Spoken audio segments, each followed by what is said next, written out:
Hi hello నమస్తే welcome back to my channel. అందరూ మీరు ఇన్స్టాగ్రామ్లో ట్రెండింగ్ అయిన వీడియోస్ చూస్తూ ఉంటారు కదా, అలాంటి ఒక ట్రెండింగ్ ప్లేస్కే మేము నిన్న సండే రోజు వెళ్ళాం. చికెన్ పానీపూరి అలానే పిజ్జా తిన్నాము.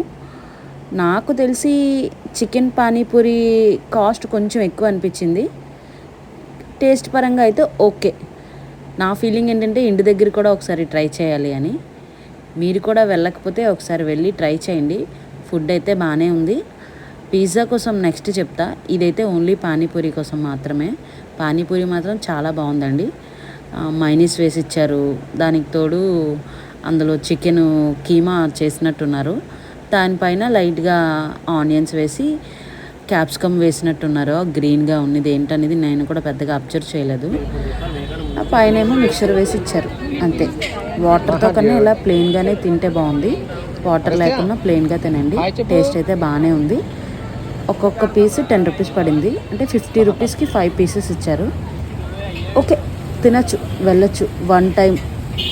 అంటే 50 రూపీస్ అంటే చాలా ఎక్కువ అనిపించింది, కానీ పర్వాలేదు, కానీ వెళ్ళొచ్చు. మీరు కూడా వెళ్ళాలి అనుకుంటే ఖచ్చితంగా వెళ్ళండి. అడ్రస్ నేను నెక్స్ట్ వీడియోలో చెప్తాను.